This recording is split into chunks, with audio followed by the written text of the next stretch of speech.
Hello everyone, welcome to my new academy channel. जैसे कि मैं स्टार्ट करने जा रही हूँ एक नया चैप्टर जिसका नाम है रिस्पायरेशन इन प्लांट। ठीक है, इस चैप्टर में हम लोग पढ़ेंगे कि जितने भी हायर प्लांट्स थे, जो ग्रीन प्लांट्स थे, जिन्होंने खाना अपना बनाया है क्लोरोप्लास्ट में, अब उसका इस्तेमाल कैसे करेंगे एटीपी बनाने में। ठीक है, और अगर हम बात करते हैं हेटेरोट्रॉप्स में, तो उनमें भी देखिए किस तरीके से एटीपी की फॉर्मेशन होती है। तो इस चैप्टर में हम लोग यही पढ़ने वाले हैं कि किस तरीके से हमारी बॉडी में एनर्जी बनती है, कैसे होता है मैकेनिज्म। ठीक है, चलिए स्टार्ट करते हैं। पहले तो हम जानते हैं कि डिफरेंस क्या है ब्रीथिंग और रिस्पायरेशन में। ठीक है, यहाँ पे मैं लिख रही हूँ। ब्रीथिंग में हम लोग बस जनरली क्या करते हैं, इनहेल करते हैं, एक्सहेल करते हैं गैसेस का। ठीक है, यहाँ पे देखिए ब्रीथिंग, जो ब्रीथिंग होता है हम नॉर्मली क्या करते हैं, एक बार ऑक्सीजन अंदर ले रहे हैं और CO2 बाहर निकाल रहे हैं, मीन्स हम गैसेस को इनहेल कर रहे हैं, एक्सहेल कर रहे हैं। ठीक है, यहाँ पे हम बोल सकते हैं inhalation and exhalation of gases. यहाँ पे कोई भी एटीपी कुछ भी यहाँ पे नहीं बनता, कुछ भी खर्च नहीं होता। ये फिजिकल प्रोसेस है। ये कैसा प्रोसेस है? फिजिकल प्रोसेस है। यहाँ पे हमको फिजिकली वर्क करना पड़ रहा है। ठीक है, लेकिन अगर हम बात करते हैं रिस्पायरेशन की, तो रिस्पायरेशन में क्या होता है, ये सेलुलर लेवल पे होता है। ठीक है, ये कैसा प्रोसेस है? केमिकल प्रोसेस है। सेल हमारा काम कर रहा है। ठीक है, यहाँ पे क्या होता है, यहाँ पे एटीपी की फॉर्मेशन होती है। यहाँ पे जो भी हमने ऑक्सीजन लिया है उसकी मदद से जो भी हमारे बॉडी में ग्लूकोज है वो टूटता है, वहाँ से CO2 निकलते हैं, वहाँ से एनर्जी बनती है।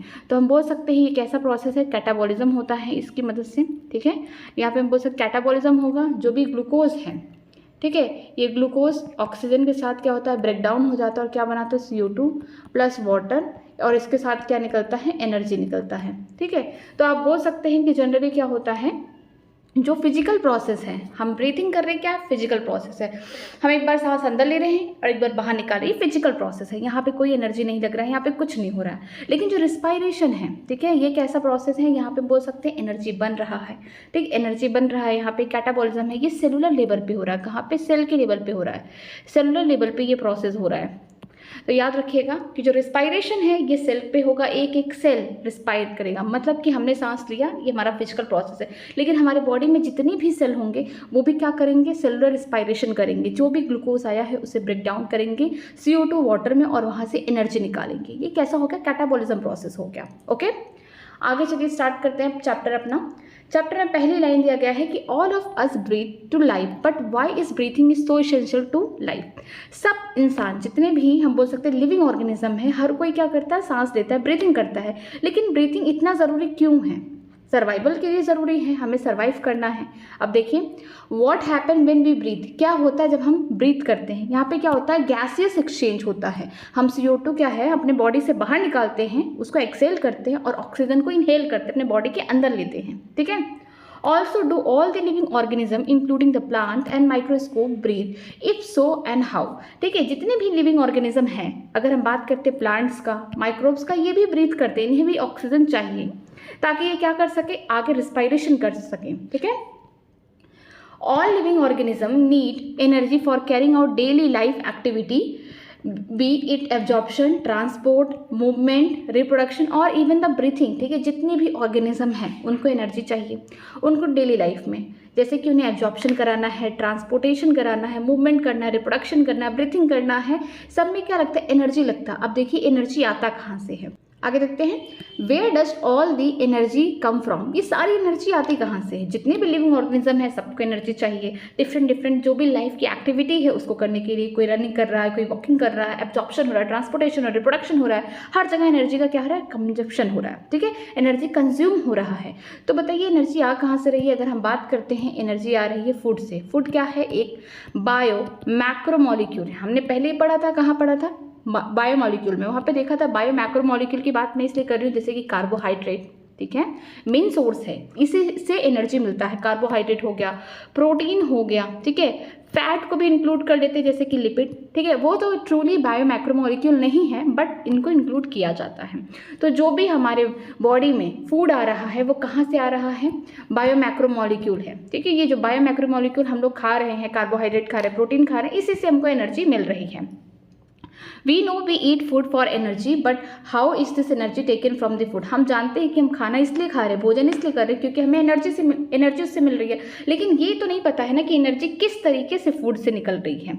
हमने खाना खाया तो मुझे लगा कि मुझे एनर्जी मिल जाएगा फ्रूट खाने से, या फिर मैं खाना खा ली हूँ, ठीक है, डिनर कर ली हूँ, लेकिन मुझे कैसे पता चलेगा कि ये जो फूड है मेरी बॉडी में जा रहा है और वहाँ से एनर्जी बन रहा है।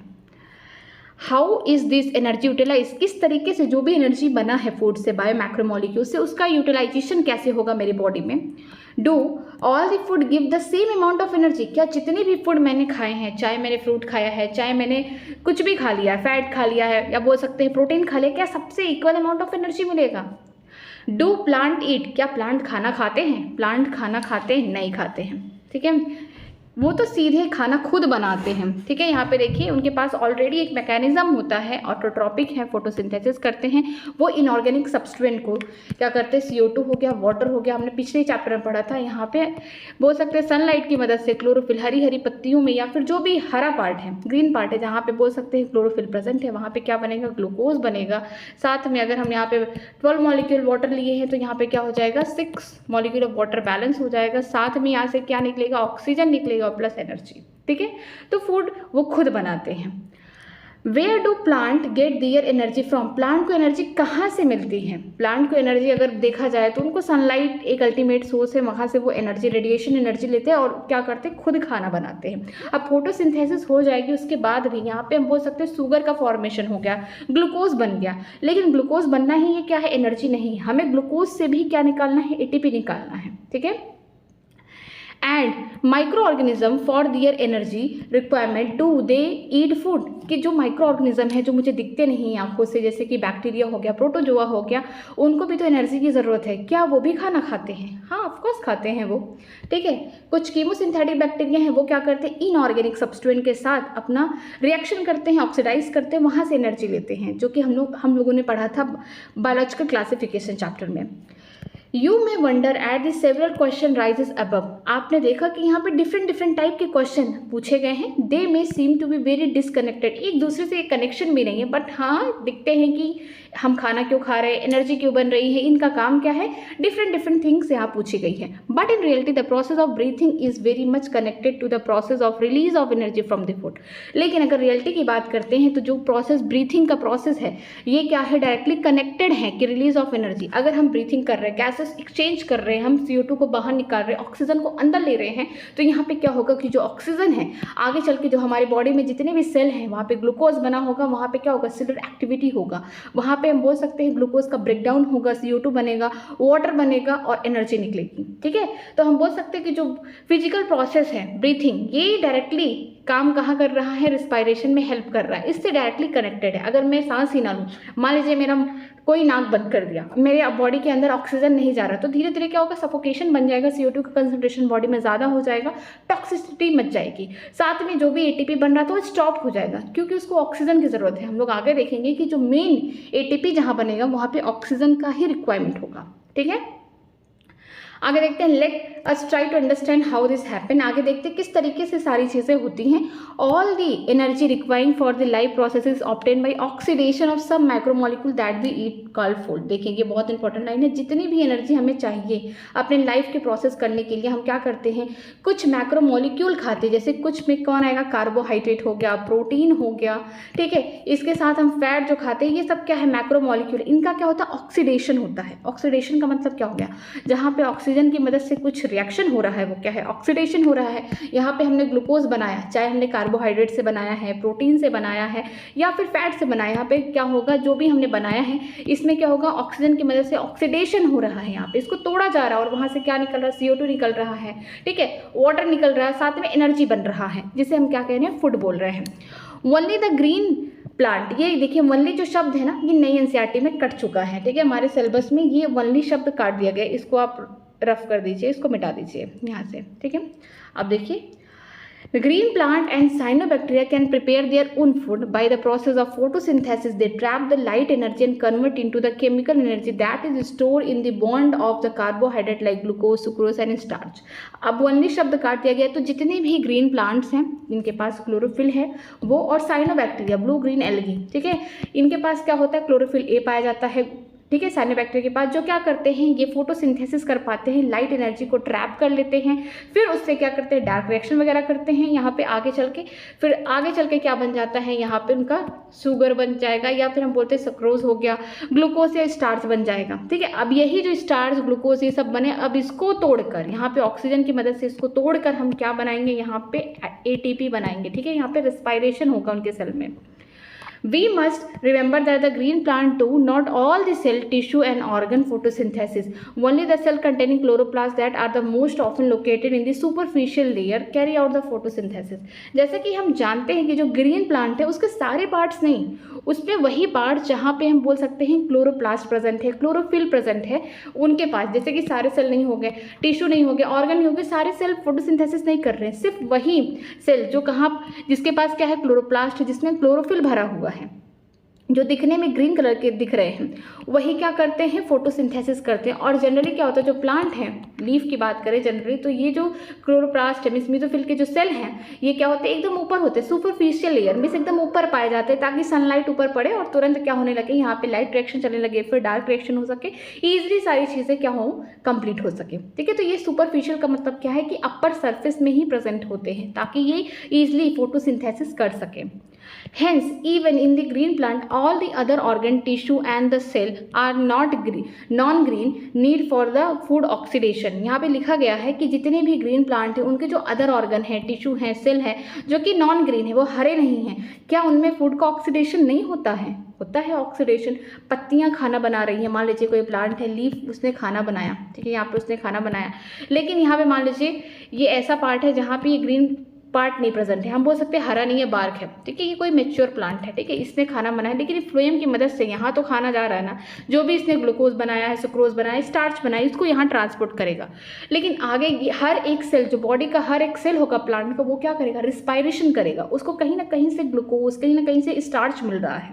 मेन सिंथेसिस, फोटोसिंथेसिस, उससे खाना कहाँ से मिल रहा है, मेन बोल सकते हैं डार्क रिएक्शन, CO2 का फिक्सेशन पत्तियों में हो रहा है जनरली। ठीक है, लेकिन और ऐसे प्लांट है, मान लीजिए रूट, सपोज करिए रूट तो सबसे अच्छा एग्जांपल है, रूट में खाना किस तरीके से बन रहा है, उसको कैसे बोल सकते हैं, एनर्जी कैसे मिल रही है, यहाँ पे जो उसके हर एक सेल है उनको ग्लूकोज दिया जा रहा है, स्टार्च जा रहा है, जहाँ पे क्या हो रहा है, रिस्पायरेशन हो रहा है। जब रिस्पायरेशन होगा, ग्लूकोज टूट जाएगा और आगे चल के क्या निकलेगा, CO2 निकलेगा, वाटर निकलेगा और एनर्जी मिल जाएगी। ठीक है, Hence, food has to be translocated to the all the non-green part. देखिए यहाँ पे लिखा गया है कि जो ऐसे पार्ट हैं जहाँ पे क्लोरोफिल नहीं प्रेजेंट है, उनको फूड कैसे ट्रांसलोकेट किया जाता है, फ्लोएम की मदद से ट्रांसलोकेट किया जाता है। ठीक है, एनिमल आर हेटेरोट्रॉप्स, जैसा कि हम जानते हैं कि जो एनिमल है वो हेटेरोट्रॉप्स हैं। वो क्यों? क्योंकि वो खुद खाना नहीं बना सकते, उनमें कोई भी क्लोरोफिल पिगमेंट नहीं प्रेजेंट होता है कि जो सनलाइट के नीचे खड़े हो जाए और खाना बनाने लगे, ऐसा नहीं होता है। वो प्लांट पे डायरेक्टली या फिर इनडायरेक्टली डिपेंडेंट है। अब देखिए डायरेक्टली का मतलब क्या है, कोई प्लांट है अगर उसको कोई इंसान डायरेक्टली खा रहा है तो डायरेक्टली डिपेंड है, और इंसान को कोई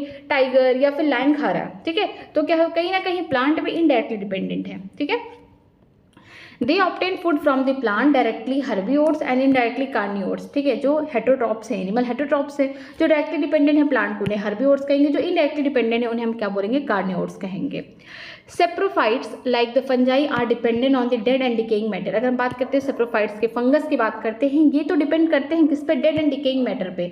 जो भी ऑर्गेनिक मैटर है, पत्तियां अगर सूख गई हैं, जमीन पे गिर चुकी हैं, या फिर कोई डेड डिकेइंग मैटर है किसी भी ऑर्गेनिज्म का जो खत्म हो चुका है, उन पे डिपेंडेंट है ये। ठीक है, what is important to recognize is that ultimately all the food that are required for the life processes come from the photosynthesis।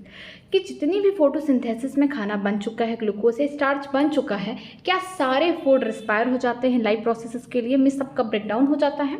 This chapter deal with the cellular respiration और the mechanism of the breakdown of the food material within the cell to release the energy and trapping this energy for synthesis of ATP। ठीक है, इस chapter में हम वो mechanism पढ़ेंगे कि यहाँ पे क्या होगा, जो भी ग्लूकोज बना है प्लांट में, जो भी स्टार्च की फॉर्मेशन हो गई, उनका क्या होगा, ब्रेकडाउन होगा, सेलुलर लेवल पे ब्रेकडाउन होगा। मीन्स यहाँ पे एक एक सेल क्या करेगा, रिस्पायरेशन करेगा।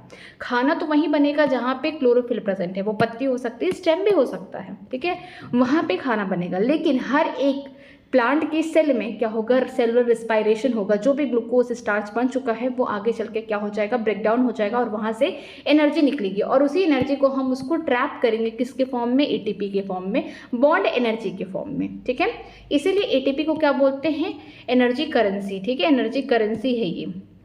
आगे देखते हैं photosynthesis of course take place within the chloroplast in eukaryotes whereas the breakdown of the complex molecule to yield energy take place in cytoplasm and in the mitochondria also in the eukaryotes. ठीक है, जैसा कि हम जानते हैं कि जो photosynthesis होता है ये वही होगा जहाँ पे क्लोरोप्लास्ट होंगे, जहाँ पे क्लोरोफिल प्रेजेंट होंगे यूकैरियोटिक सेल में। अगर हम प्रोकैरियोटिक सेल की बात करते हैं, ब्लू ग्रीन एल्गी की बात करते हैं, उनके पास क्या होता है, क्रोमैटोफोर होता है। ठीक है, उनके सेल के अंदर अंदर की तरफ क्या होता है, ढेर सारे इस तरीके से जो इनर साइड साइटोप्लाज्म के साइड क्या होगा, सेल मेम्ब्रेन की इनफोल्डिंग हो जाएगी जिसमें पिगमेंट्स प्रेजेंट होंगे जो आगे चल के ब्लू ग्रीन एल्गी या साइनोबैक्टीरिया को हेल्प करेगा फोटोसिंथेसिस करने में। वो प्रोकैरियोट्स है। लेकिन यूकैरियोट्स में क्या होता है, क्लोरोप्लास्ट प्रेजेंट होते हैं जहाँ पे क्लोरोफिल भर भर के पड़े हैं, वहाँ पे क्या होगा, फोटोसिंथेसिस होगा। अब फोटोसिंथेसिस होने के बाद जो भी खाना बन चुका है, जो भी ग्लूकोज बन चुके हैं, जो भी सुक्रोज बन चुके हैं, उनका ब्रेकडाउन किया जाता है। ठीक है, कहाँ पे ब्रेकडाउन होगा, साइटोप्लाज्म में होगा और माइटोकॉन्ड्रिया में होगा। साइटोप्लाज्म वाला इसको हम क्या बोलते हैं, ग्लाइकोलिसिस। ये सारे जितने भी लिविंग ऑर्गेनिज्म है, चाहे एरोबिक है एनारोबिक है, ठीक है, ये वहाँ पे होगा क्योंकि यहाँ पे कोई भी ऑक्सीजन की ज़रूरत नहीं होती है और ना ही यहाँ से कोई CO2 निकलता है। लेकिन अगर बात करते हैं माइटोकॉन्ड्रिया में, ये वहाँ होगा जो यूकैरियोटिक सेल है। ठीक है, यहाँ से क्या निकलता है, लास्ट में यहाँ पे CO2 निकलता है। ये बोल सकते हैं कि यहाँ पे एरोबिक रिस्पायरेशन हो रहा है, यहाँ पे क्रेब साइकिल चलती है। The breakdown of the carbon-carbon bond of the complex compound through the oxidation within the cell leading to the release of considerable amount of the energy is called respiration. Respiration में होता क्या है कि जो carbon carbon के bond है, ठीक है, यहाँ पे क्या होता है, उनका ब्रेकडाउन होता है, ऑक्सीडेशन होता है सेल के अंदर, ताकि वहाँ से क्या निकल सके, एनर्जी निकल सके। मतलब कि ये है कि अगर यहाँ पे ग्लूकोज है C6H12O6 है, यहाँ पे हमने क्या दिया, ऑक्सीजन दिया। ठीक है, अब ऑक्सीजन दिया तो ये आगे चल के क्या हो जाएंगे, ऑक्सीडाइज हो जा रहे हैं CO2 के फॉर्म में। ठीक है, वाटर बन जा रहा है और साथ में क्या निकलेगा, एनर्जी। तो इनमें जो बॉन्ड है, कार्बन कार्बन का जो बॉन्ड है, उनको क्या करते हैं हम लोग, ब्रेक डाउन कर रहे हैं। ठीक है, यही होता है सेलुलर रिस्पायरेशन। खाना वहीं बनेगा जहाँ पे पिगमेंट्स प्रेजेंट है, क्लोरोफिल के पिगमेंट प्रेजेंट है। अगर प्लांट्स की बात करें, हेटेरोट्रॉप्स तो बना ही नहीं सकते, एनिमल की बात करें वो खाना नहीं बना सकते हैं। ठीक है, वो खाना बल्कि खाते हैं, फूड को इंटेक करते हैं, तब जाके उनके बॉडी में ब्रेक डाउन होता है। ठीक है, डायरेक्टली हम लोग क्या करते हैं, कार्बोहाइड्रेट, प्रोटीन या इवन फैट हम लोग क्या करते हैं, उसे खाते हैं। ठीक है, ताकि हमें एनर्जी मिल सके, उसका ब्रेकडाउन हो सके। तो सेलुलर लेवल पे ही सारी कहानी होती है, इसीलिए यहाँ पे लिखा गया है respiration. The compound that are oxidizes during the process is known as the respiratory substrate. ऐसे कंपाउंड जो ऑक्सीडाइज हो रहे हैं, कब, कौन से प्रोसेस में, रिस्पायरेशन वाले प्रोसेस में, उसे हम क्या बोलते हैं, रिस्पायरेटरी सबस्ट्रेट। वो कौन हो सकता है, कार्बोहाइड्रेट हो सकते हैं जो हम फूड खाते हैं। ठीक है, कार्बोहाइड्रेट है, उसमें प्रोटीन है, उसमें फैट है, ये सब क्या रिस्पायरेटरी सबस्ट्रेट है। Okay, Usually, the carbohydrate are oxidized to release energy, but protein, fat, or even organic acid can be used as respiratory substance in some plant under the certain condition. देखिए यहाँ पे लिखा गया है, usually हम क्या करते हैं, कार्बोहाइड्रेट खाते हैं ताकि हमें उसे एनर्जी मिल जाए। हम रोटी खाते हैं, आलू खाते हैं, ठीक है, इनमें खूब स्टार्च भरा है, खूब कार्बोहाइड्रेट भरा है, राइस खाते हैं, तो ये क्या है, ये गुड सोर्स है किसके, कार्बोहाइड्रेट की। इससे हमें क्या मिलता है, ऑक्सीडाइज होकर तुरंत एनर्जी मिल जाती है। लेकिन प्रोटीन, फैट, यहाँ तक कि ऑर्गेनिक एसिड जो भी यूज़ करते हैं ऐसे सब बोल सकते हैं रिस्पायरेटरी सबस्ट्रेट की तरह कुछ प्लांट्स में, इसके लिए कुछ सर्टेन कंडीशन होता है। During the oxidation within the cell, all the energy contained in the respiratory substrate is not released free in the cell or in a single step. ठीक है, जितना भी ऑक्सीडेशन हो रहा है सेल के अंदर, जितना भी सेलुलर रिस्पायरेशन हो रहा है, क्या सारी एनर्जी रिस्पायरेटरी सब्सटेंस की हम बोल सकते हैं उसको तोड़ के सारी एनर्जी एक बार में रिलीज हो जाती है? क्या सिंगल स्टेप में होता है? नहीं, सिंगल स्टेप में अगर होगा तो सारी एनर्जी हीट के फॉर्म में बाहर निकल जाएगी। मतलब कि अगर मैंने रोटी खाया है कार्बोहाइड्रेट, तो मेरी बॉडी में क्या हो रहा है, इसका ब्रेकडाउन हो रहा है, मीन्स बोल सकते हैं सेलुलर रिस्पायरेशन हो रहा है। तो क्या एक ही स्टेप में सब कुछ हुआ और तुरंत यहाँ पे क्या बोल सकते हैं कि जो भी मैंने कार्बोहाइड्रेट खाया, जो भी ग्लूकोज लिया, मैंने उसको तोड़ के तुरंत वहाँ से एनर्जी निकला? जो एक ही स्टेप में अगर एनर्जी निकल जाएगा तो क्या होगा, हीट के फॉर्म में लॉस हो जाएगा, तो हम कोई भी यहाँ पे ATP नहीं बना पाएंगे। It is released in series of the slow stepwise reaction controlled by the enzyme and is trapped as a chemical energy in form of ATP. ठीक है, ये क्या होता है, सीरीज ऑफ, यहाँ पे बोल सकते हैं एक एक step by step slow processes हैं, यहाँ पे एक एक स्टेप से चलता है और यहाँ पे इंजाइम का पूरा कंट्रोल होता है। इंजाइम के अंडर में ये सारे प्रोसेसेस चलते हैं ताकि हम जो भी एनर्जी निकल रहा है, जो भी हम लोग रेस्पिरेटरी सबस्ट्रेट खा रहे हैं, कार्बोहाइड्रेट, प्रोटीन, उनसे जो भी एनर्जी निकल रहा है उसे हम क्या कर सके, स्टोर करके रख सके केमिकल एनर्जी के फॉर्म में, जो कि ATP है। इसीलिए जब ब्रेकडाउन होता है तो धीरे धीरे ब्रेकडाउन होता है ताकि उसमें से जो भी एनर्जी निकल रही है तो बहुत कम लॉस हो हीट के फॉर्म में। ठीक है, hence It is important to understand that the energy released by oxidation in the respiration is not or rather cannot be used directly but is used synthesis in the ATP which is breakdown wherever energy needs to be utilized. ठीक है, इसीलिए ये जानना बहुत important है कि जो भी एनर्जी रिलीज हो रही है, जो ऑक्सीडेशन हो रहा है किसका, बायोमैक्रोमोलिक्यूल का, जो हमने खाना खाया उनका ऑक्सीडेशन हो रहा है, वहाँ से हम बोल सकते हैं कि ये एक ही स्टेप नहीं होगा, डायरेक्टली नहीं होगा, हम डायरेक्टली सिंथेसिस नहीं कर सकते एटीपी का, ये धीरे धीरे ब्रेकडाउन होगा और जहाँ जहाँ ज़रूरत होगी वहाँ वहाँ क्या होगा, एनर्जी की यूटिलाइज करेंगे। जो एनर्जी यूटिलाइज हुआ है, मान लीजिए मैंने खाना खाया, मैंने एक्सरसाइज करना है, मैं एक्सरसाइज कर ली, तो मैंने एक्सरसाइज में भी एनर्जी इस्तेमाल किया है, जहाँ जहाँ रिक्वायरमेंट होगी वहाँ वहाँ एटीपी पहुँच जाएगा, वहाँ वहाँ हमें एनर्जी मिल जाएगी। ठीक है, आगे देखते हैं। Hence ATP act as the energy currency of the cell. इसी वजह से एटीपी को हम क्या बोलते हैं, एनर्जी करेंसी। मेन अल्टीमेट यही है कि अगर प्लांट्स की बात करें, खाना वही बन रहा जहाँ पे क्लोरोप्लास्ट है, जहाँ पे क्लोरोफिल पिगमेंट प्रेजेंट है, खाना वहाँ बना। लेकिन सारे प्लांट के पार्ट के पास ये एबिलिटी तो है नहीं कि खाना पूरा बना सके, फूड की सिंथेसिस कर सके, मीन्स ग्लूकोज बना सके।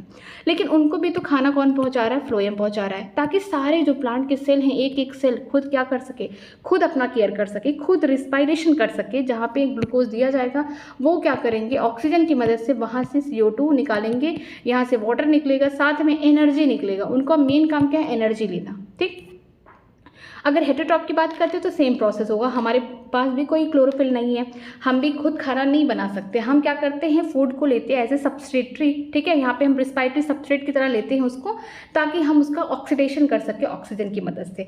जो भी यहाँ से एनर्जी निकलेगा एक स्टेप में नहीं होगा, धीरे धीरे एक सीरियल वाइज स्टेप में होगा, सीरीज में होगा।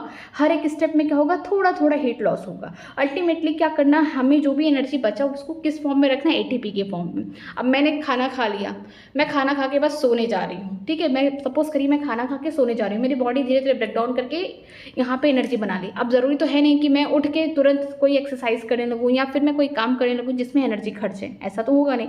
तो वही एनर्जी कहाँ स्टोर होती, एटीपी के फॉर्म में स्टोर होती है। अब मान लीजिए मैं खाना खा के सो गई, कुछ टाइम बाद मैं उठी, मेरा मन कहा पढ़ने के लिए, मेरा मन कहा एक्सरसाइज करने के लिए, मेरा मन कहा रनिंग करने के लिए, तो जो एटीपी मेरी बॉडी में बना है वो क्या होगा, यूटिलाइज होगा वहाँ पे। ठीक, आगे देखते हैं यहाँ पे।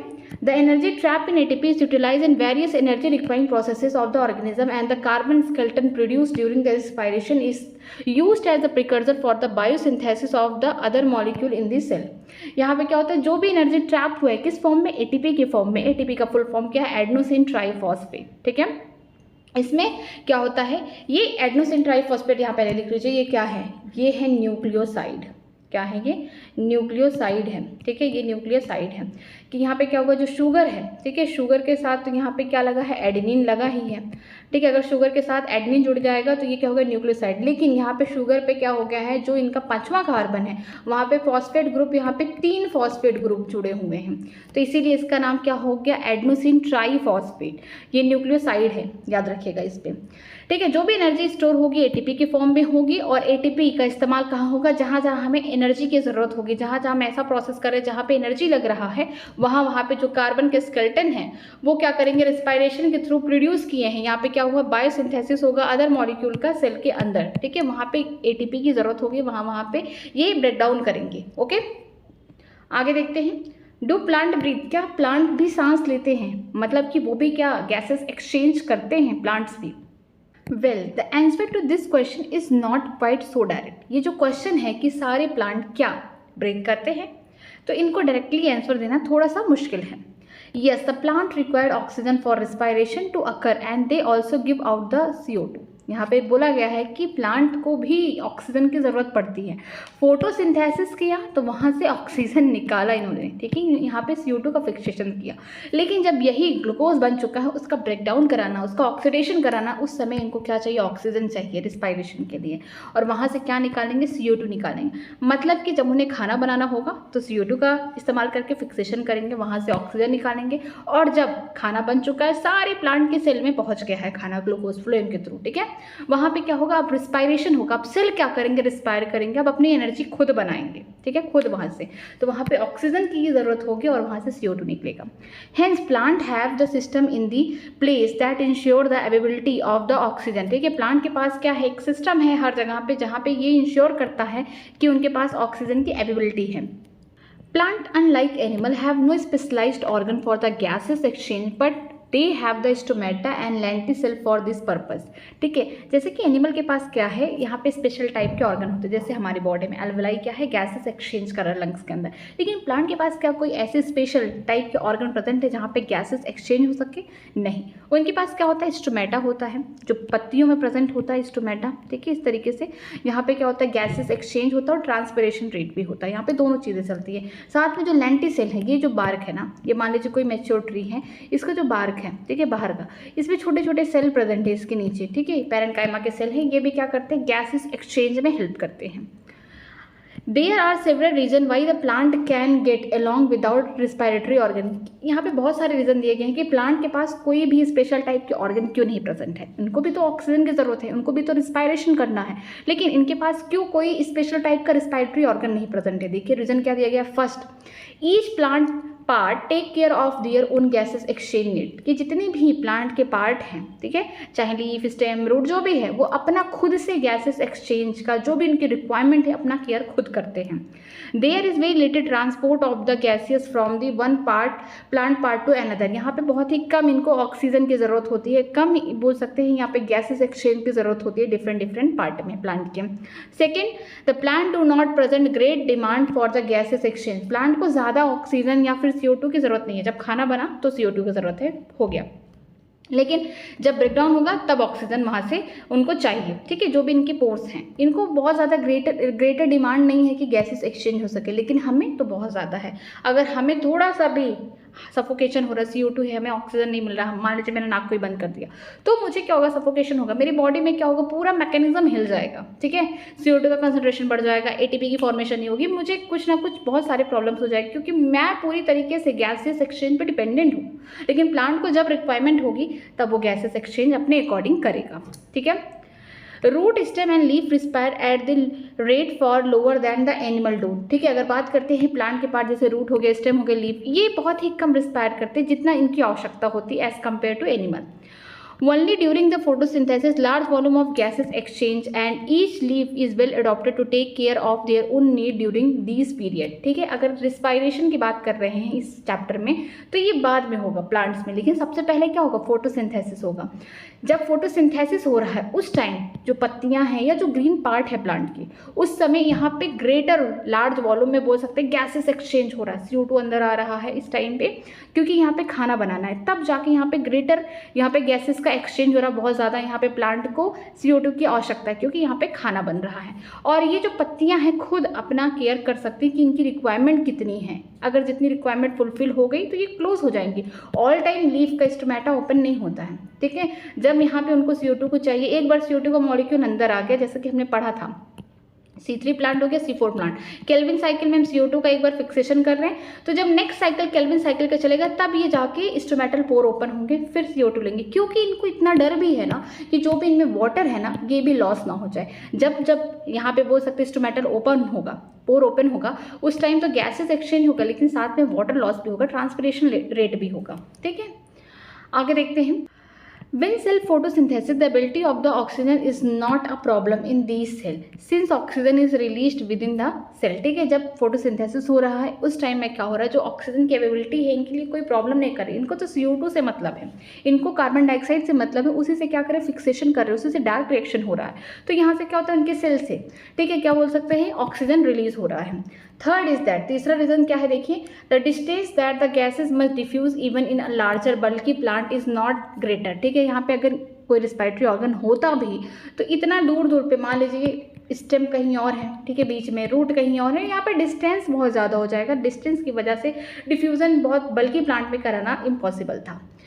Each living cell in the plant is located quite close to the surface to the plant। जितनी भी लिविंग सेल होंगे, लिविंग सेल का मतलब पैरेन्काइमा की बात की जा रही है।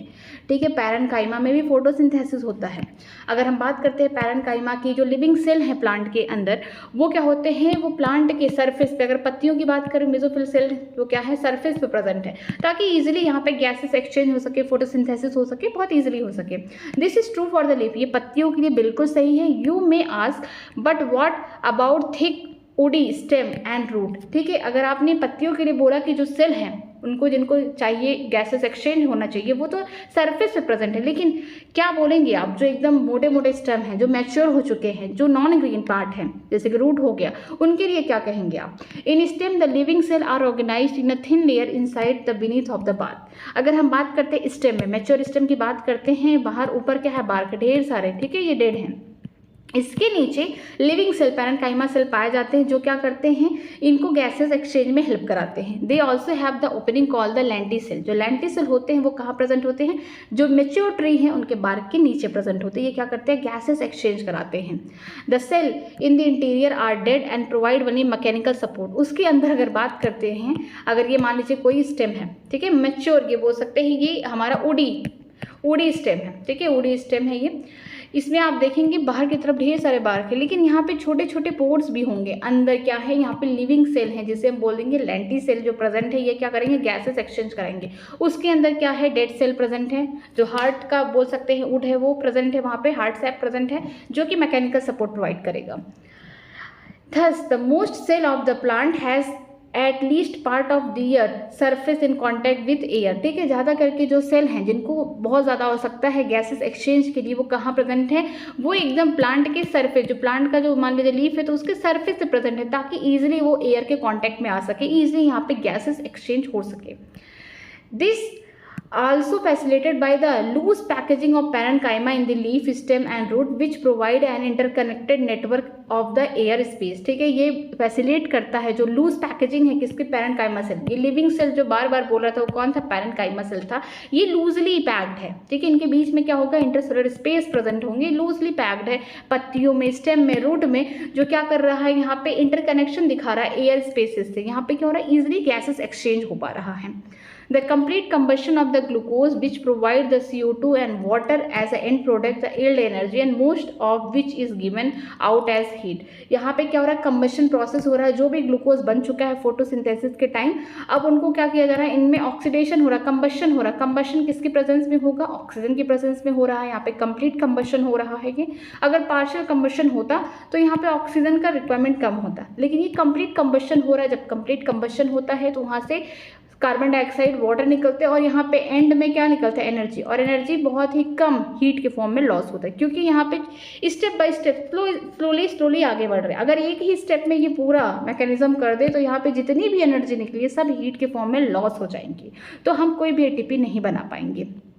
देखिए, जैसे कि ग्लूकोज है, इसमें यहाँ पे ऑक्सीजन लिया, ठीक है, ये कंप्लीट कंबशन हो रहा है। जब ऑक्सीजन की सप्लाई की मदद से हो रहा है यहाँ पे ब्रेकडाउन, ठीक है, कंबशन हो रहा है, तो क्या है, ये कंप्लीट बोल सकते हैं ऑक्सीडेशन हो रहा है या कंप्लीट कंबशन हो रहा है। यहाँ पे क्या बनेगा, कार्बन के जितने भी यहाँ पे मॉलिक्यूल हैं यहाँ पे ब्रेकडाउन हो जाएंगे, किसमें, CO2 में, फिर वाटर बन जाएगा और साथ में जो एनर्जी बन रहे हैं इनमें भी बहुत थोड़ा सा हीट के फॉर्म में लॉस होंगे और बाकी एनर्जी किस फॉर्म में स्टोर हो जाएगी, ATP के फॉर्म में स्टोर हो जाएगी। ठीक है, if this energy is to be useful to the cell, it should be able to utilize it for synthesis other molecule that the cell required। अगर ये जो एनर्जी है अगर इस्तेमाल होगा, यूज़फुल होगा सेल के लिए, तो अगर कोई और मॉलिक्यूल बनाना, मान लीजिए यहाँ पे ATP अगर कोई और अदर मॉलिक्यूल बनाना है बॉडी के अंदर, सेल के अंदर, तो उसमें इस्तेमाल हो सकता है। जो जो रिक्वायरमेंट होगा सेल का वहाँ इस्तेमाल होगा। ठीक है, तो याद रखिएगा कि जो भी ग्लूकोज बन चुका है एक बार फोटोसिंथेसिस में, अब उनका क्या हो रहा है, कंबशन हो रहा है, कंप्लीट कंबशन हो रहा है, जहाँ पे CO2 बन रहा है, वाटर बन रहा है, एनर्जी बन रहा है, और एनर्जी जो भी बन रहा है वो ATP के फॉर्म में स्टोर हो रहा है। और इस ATP का इस्तेमाल अगर प्लांट की बात कर रहे हैं या फिर हम बोल रहे हैं कि हम एनिमल की बात कर रहे हैं, जहाँ पे सेल की ज़रूरत होगी, एनर्जी की जहाँ ज़रूरत होगी कोई मॉलिक्यूल बनाने में, वहाँ ATP यूटिलाइज होगा। The strategy that the plant cell uses to catabolize the glucose molecule in a such a way that not all the liberated energy goes out as the heat। ठीक है, जो strategy plant के cell यहाँ पे अपनाते हैं, ठीक है, जो भी रणनीति यहाँ पे प्लांट के सेल अपनाते हैं, कैटाबॉलिज्म, यहाँ पे देखिए कैटाबॉलिज्म का मतलब breakdown, cut breakdown.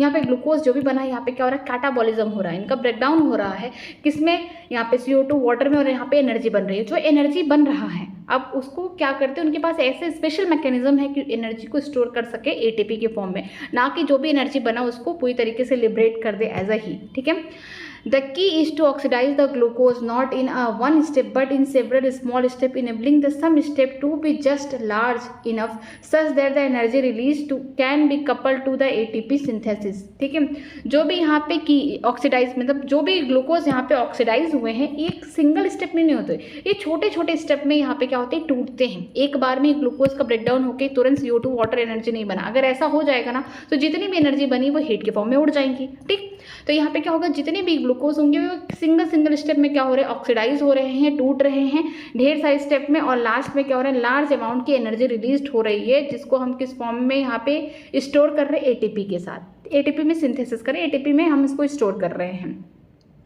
How this is done, essentially the story of respiration. ये कैसे हुआ, पहले हम ये तो जाने रिस्पायरेशन कैसे होता है।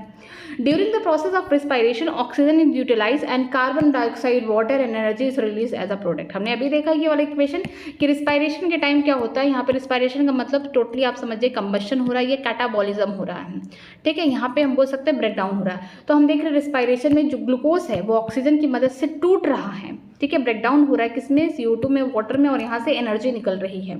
ठीक, एनर्जी निकल रही है और इस एनर्जी को हम लोग ऐसे इस्तेमाल करते हैं ATP। ठीक, the combustion reaction required the oxygen, जो कंबशन हो रहा है यहाँ पे ये ऑक्सीजन की ज़रूरत है, यहाँ पे ऑक्सीजन का सप्लाई है, तब जाके आपको कंप्लीट कंबशन होगा, तब जाके यहाँ पे एनर्जी आपको मिलेगी, CO2 अच्छे से निकलेगा।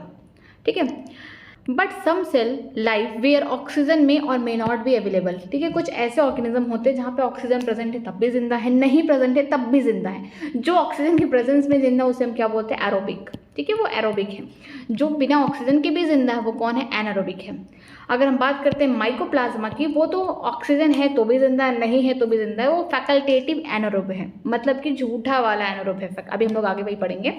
आगे देखते हैं यहाँ पे, can you think of some situation an organism where oxygen is not available. आप कोई भी ऐसा सिचुएशन सोचिए कि ऐसा ऑर्गेनिज्म जो बिना ऑक्सीजन की मदद से जी रहा, वो कौन है, एनारोब है।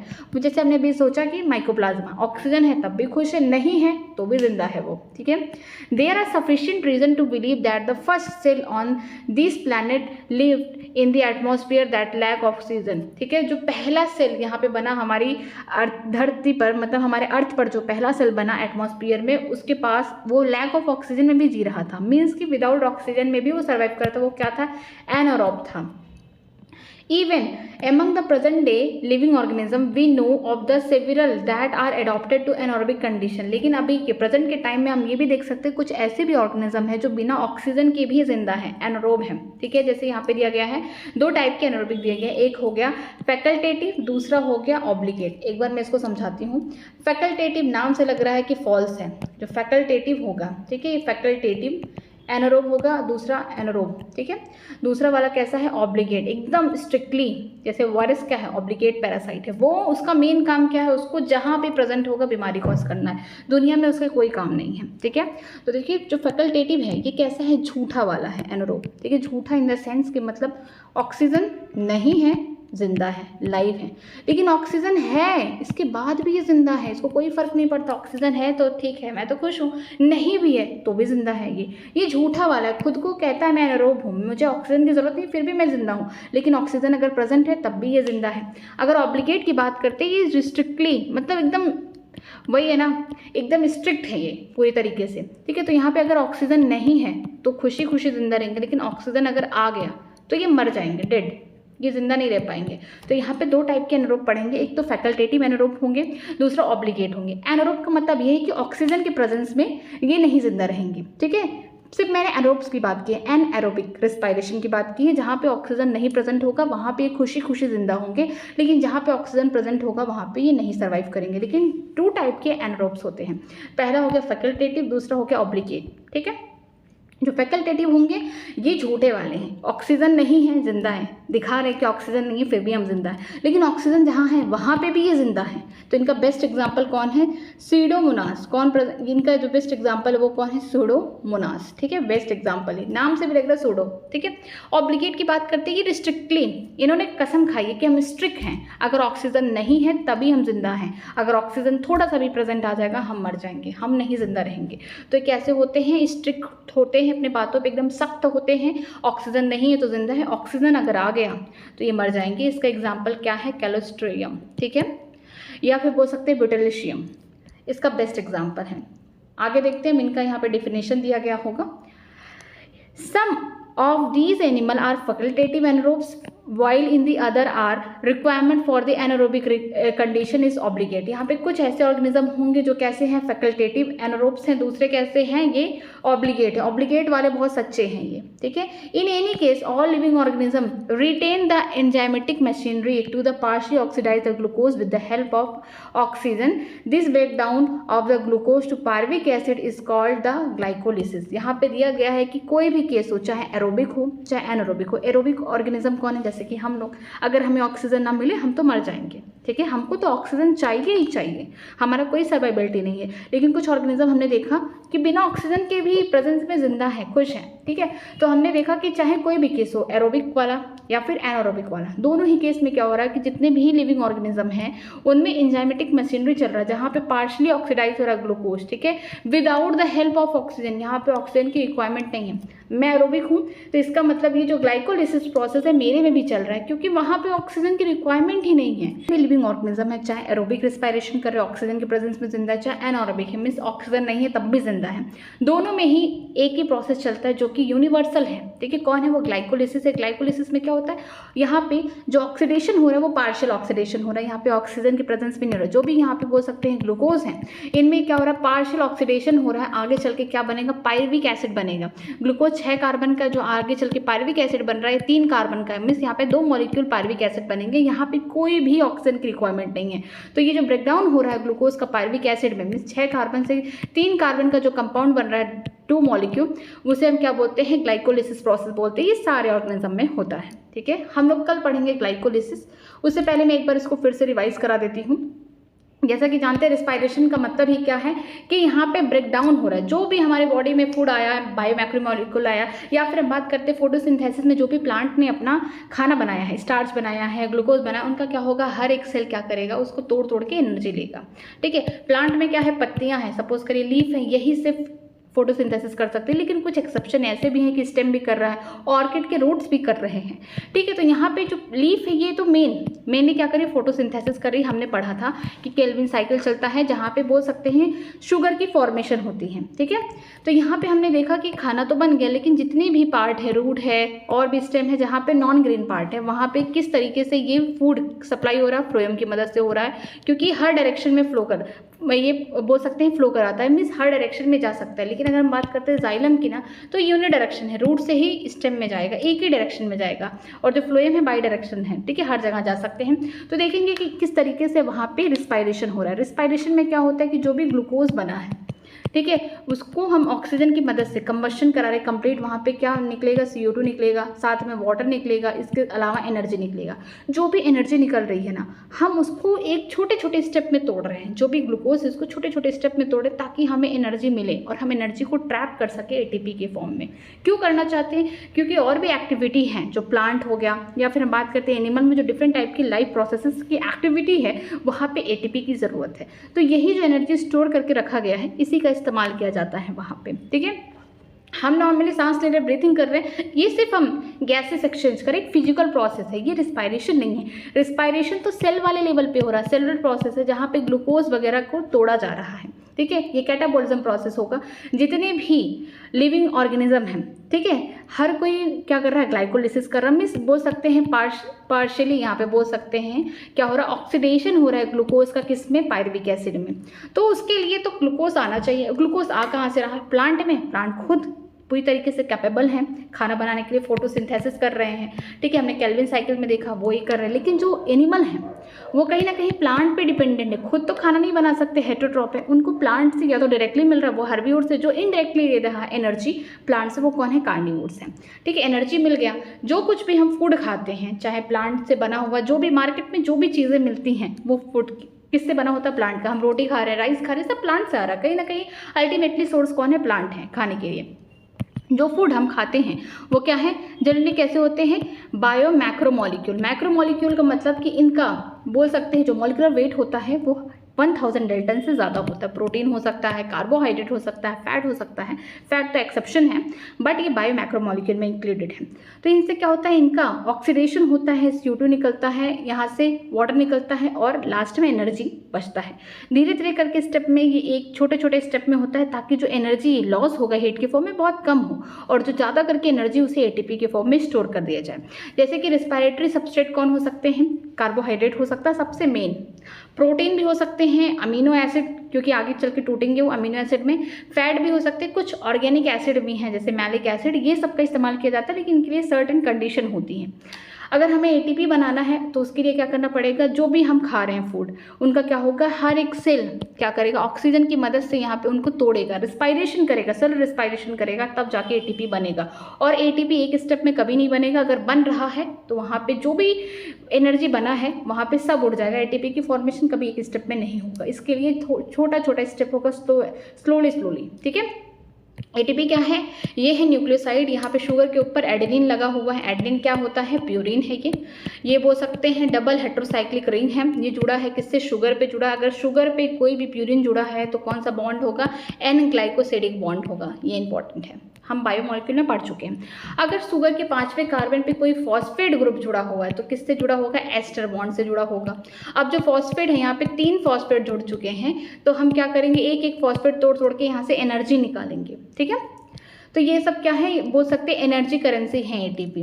इसके अलावा क्या प्लांट रिस्पायरेशन कर रहे हैं, लेकिन उससे पहले क्या उनके पास कोई भी रिस्पायरेटरी ऑर्गन है, रिस्पायरेशन तो हो रहा है उनमें, गैसेस एक्सचेंज हो रहा है कहीं ना कहीं से, उनमें भी ATP की फॉर्मेशन हो रही है, लेकिन उनमें उनके पास क्या कोई भी रिस्पायरेटरी ऑर्गन है। हमारे पास तो है, हम तो एनिमल है, हमारे पास तो सारी चीज़ें, प्लांट के पास नहीं है।